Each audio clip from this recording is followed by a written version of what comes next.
Jeremy Weiss here. We're here live at RetailX. I'm here with Doug Hope, and he's running the show of RetailX. It's all my fault. It's all your fault. Right. Tell me, what's really interesting is we'll talk about the vision of RetailX and how you've combined everything, but I want to go back to, you've been in this industry a while. Tell us how you first started. Yeah, for a minute. I 32 years ago started a magazine that is now known as Design Retail.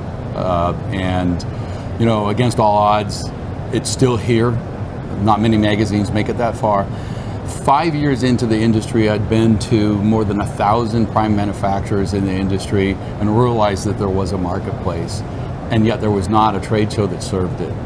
And pitched it to the company, launched with 197 exhibitors 27 years ago, peaked at 1,100 exhibitors and 20,000 attendees in 2000 as retailer was booming. And then 2 years ago, after sensing a disturbance in the force, if you will, authored the business plan for what is now RetailX.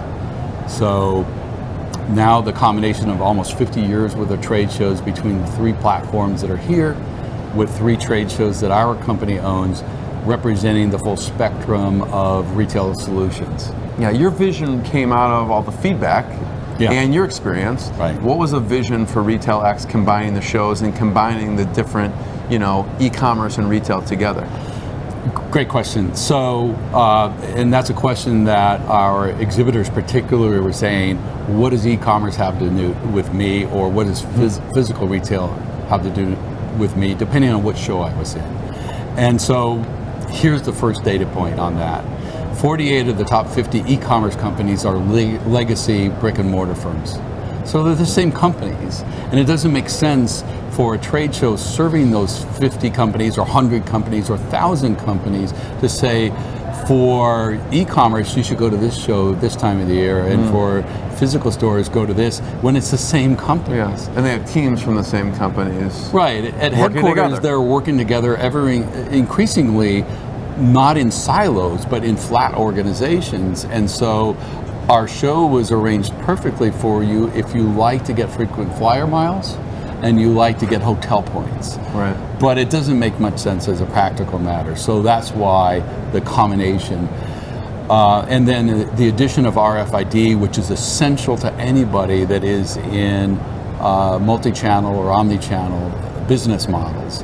And that is increasingly how everyone is, because single-channel retailing is really, that's dead.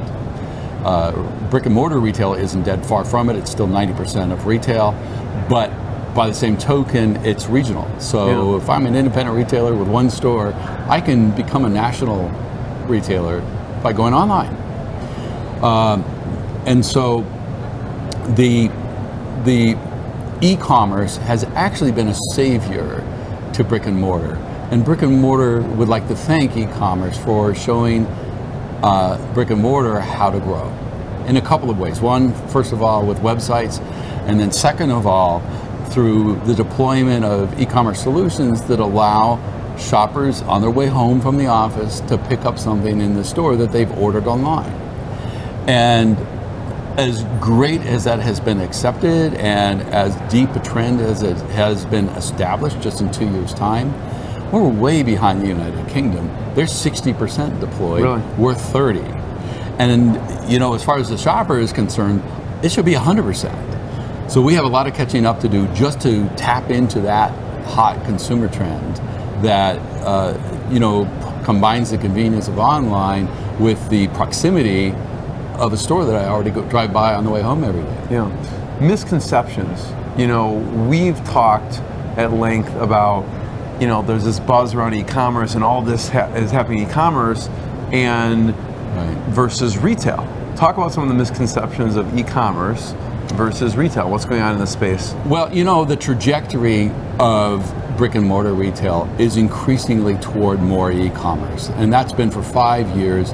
The investment has sort of defunded the interior store refreshes and new store building as technology roadmaps are starting to be written and followed. And then at the same time, the trajectory of e-commerce companies, pure play e-commerce, and particularly direct-to-consumer, has been increasingly toward brick and mortar. So we see one store from Casper who disrupted the entire mattress industry, but they're on their way to building 300 stores. Some digital native retailers like Adore Me, which have made a big dent in Victoria's Secret business, have no stores, and they're on a path to up to 300 stores over the next 4 to 5 years. And that continues to repeat. But the digital native brands that are on subscription-based services have also found their way into physical retail. And I'll give you a couple of cases in point.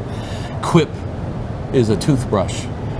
All they needed to break into retail was a little teeny shelf display that's smaller than your hand. And when they got that into Target stores, 70% of their subscriptions are from Target stores. Wow. So they got that exposure to the masses in America. And speaking of Target, let's compare what happened with the Dollar Shave Club and Harry's. Both selling razor products by subscription. And when Unilever acquired Dollar Shave Club, they left it online as a subscription service. Harry's, in the meantime, became, sort of had a cachet to it and a little bit of upscale, which fits very well with Target. And now Harry's is the brand that establishes the entire men's care department in the entire Target store. And so when you walk in, there is no Gillette.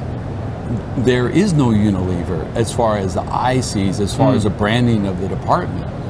And they have made a massive movement by getting that. And that's not lost on anyone that's in D2C. So what we're seeing now is a lot of VCs that are rolling up DCs because direct to consumer, because they have tremendous amount of data around the shopper and they know the consumer extremely well. So it's incremental to the category or the brand. And that's one of the reasons why if they don't make it directly into a retail store, that they're highly sought after by the real estate developer market. So we have examples like Neighborhood Goods, which is a department store, large full format department store, one of them in Texas and the second one already open in New York. And they'll host 16 to 20 brands, and they'll live in the store for 60 or 90 days, and they get flushed out, and then new ones come in. In the meantime, I've established a physical footprint.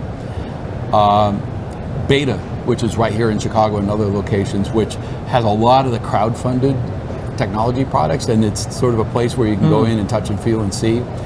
The billionaire mall developers up in Canada that own Mall of America have a project called 4Post, which is the same thing. You can literally in 24 hours time, you can decide as a digital native, I want to have retail space, and go through the 4Post program at their centers. And then Macerich, which owns probably 30% of the top performing shopping centers in the country, has the 800-pound gorilla of that model called Brandbox.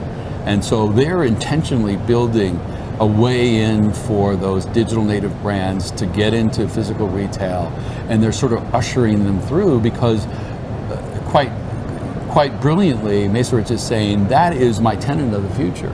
All I have to do is sort of place some bets on who I think is going to gain a foothold. And then sort of just to tie it all up in a nice little box and put a bow on it, the halo effect is a real thing. So if I'm a digital brand and I see I have good performance in a geographic region, do I want to lift my sales 37% on average, plunk a store down, boom, halo effect. My online sales increased 37% plus what I got in the stores. And now I have a learning lab of things that I should do differently, like Fabletics found out how they should re-merchandise the front end of their website based on what was making it through from the cash register to the cash register from the dressing room. So it's interesting how they're seeing everything build on itself. Yeah, and interesting how internet retailers learn things when they build stores, and they gain insight, and that conversely, brick and mortar retailers, when they go online, they're learning things like, I didn't realize I'd run out of stock on this item so quickly. So each the bottom line is you do not have a complete picture of the shopper, and you don't have the data that you need unless you're in all the channels. And that's the real reason why everything's blending together. Retail apocalypse, I'd say it's the only apocalypse I know of where business grew and it's still an apocalypse. In other words, we eclipsed $5 trillion in sales in the retail channel, increasing volume in both the brick and mortar world and in e-commerce, on a percentage basis more in e-commerce, on a dollar basis more in brick and mortar. How is that an apocalypse? Yeah.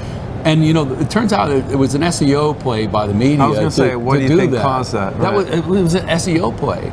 And our disruption in retail is different than any other disruption out there.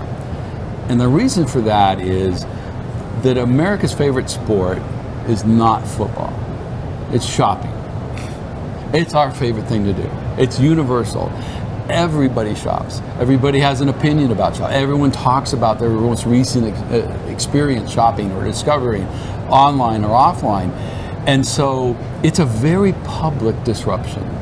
It's not the kind of disruption that happens in the background and you don't realize that it's going on. It's happening right on it's a public flogging. And then the media spins on it, and then we believe that it really is happening, when in truth, the industry was growing all along. And oh yeah, we're closing more stores than we open. Well, actually the net has been a growth in overall space. And when you have 1 million storefronts and you close 6,000 more stores than you open, statistically that's zero. 94% of shopping mall space is leased. That's not an apocalypse. Apocalypse is, it's 80%, drop in 15, and it actually is up. Granted, it's a different mix, because the shopping center developers are realizing that millennials in particular are into experience, which means I have to have more food, I have to have more services like massage or nail or dry bar or Reiki salons, and a little less in terms of merchandise. But there are shopping centers across the country that are 100% filled because they have that right mix. Yeah, that's a good point, because when I'm talking to people, they're talking about customer and experience. Yeah. And whether you're on or offline, whether it's Amazon talking or whether it's Kilwin's chocolate in retail talking. Yeah. So, well, and the thing that is unique about these three shows is that our company, for example, Emerald Expositions, has 60 trade shows, and about half of them are in retail. But just like most retail trade shows, our whole portfolio is about buying and selling merchandise. So retailers go to it, buy the merchandise, to in turn sell to the shopper. But these three shows, what RetailX represents, are three shows that are in non-merchandise. And there's only a handful of non-merchandise shows in the whole country.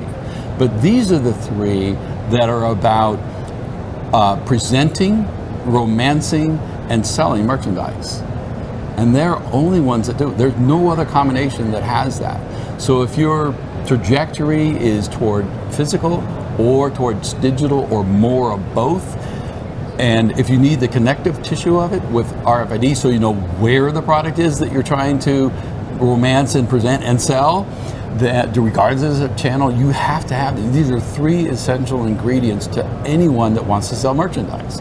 And that is everyone, which is why this show is such an attraction for retailers of all types. So Doug, talk about the future of RetailX, right? You've combined all this, listened to the market, bringing it all together. Right. Now, what's the future? In the immediate future, here's what's going to happen. First of all, based on the user groups that we spoke with that were attendees, they were shocked at what the breadth and depth of the show represented. So their muscle memory is from the legacy show that they used to go to. And when they see the combination of shows, they're overwhelmed. Yeah. And so the quote that keeps happening over and over, it's overwhelmed in a good way. Yeah. Is what they're saying. Right. Yeah. I'm able to discover things I didn't know that were there. Yeah. They know the answers to problems I didn't know I had. So The commentary we got from those groups was, next year I'm bringing reinforcements. Meaning that they want to have their entire team that is tasked, that they work with every day, and that there's a lot of meat on the bone. This is 1,007 exhibitors this year. I expect that number to go up, but that's bigger than any of the shows which you could, even by any stretch, say are in the competitive set, even though no other show has the physical retail side and the scale of the e-commerce side, no one's close. So I expect that to be. The other things that are going to happen is more segmented education. You know, one of the things that's fed back to us is I don't understand what's basic and advanced and high level learning, and we need to clarify and identify that, and that's in our plan. That the audience wants to digest the content in different size portions, in other words, day parts. And so small, medium, and large segments, some of them 20 minutes, some of them right here on the floor. And then there's a craving for sidebars in small groups. And so part of the plan is for us to create a couple of dozen groups that are maybe 18 to 20 people that are around a certain subject matter that the audience identifies matter to them. Right. We already have a plan for that, and now we have some very specific guidance on what kind of atmosphere that they want around it. I think navigation of the event is maybe a little bit more awkward than it should be because we ourselves were in silos that needed to get broken down, and so we have a flat plan so that you can more seamlessly navigate between shows. You have unfettered access to it, but the way we arranged it needs to be improved. We need to go back and look at all of the feedback we have from the audience and from the exhibitors. RetailX 1.0. Right? It is, yeah. That's with anything. And the feedback. You get the feedback and you improve on it, and people will kind of navigate to what's best for them. Right. And so we really, we did more interviews with the exhibitors and attendees last year than we had ever done. And now, you're right, RetailX 1.0 has a big user group, so we need to listen to 10 or 15,000 people and see what they want, see how that this can make it better. And we own the show, but it's really not our show. It's the market's show. And the market just needs to tell us what they need. And if we do our jobs right and we respond to that and listen to that and do what they ask us to do, then we will succeed another 32 years. Yeah.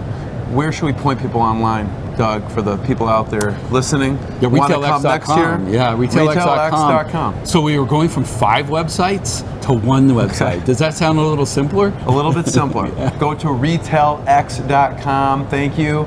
Live from RetailX.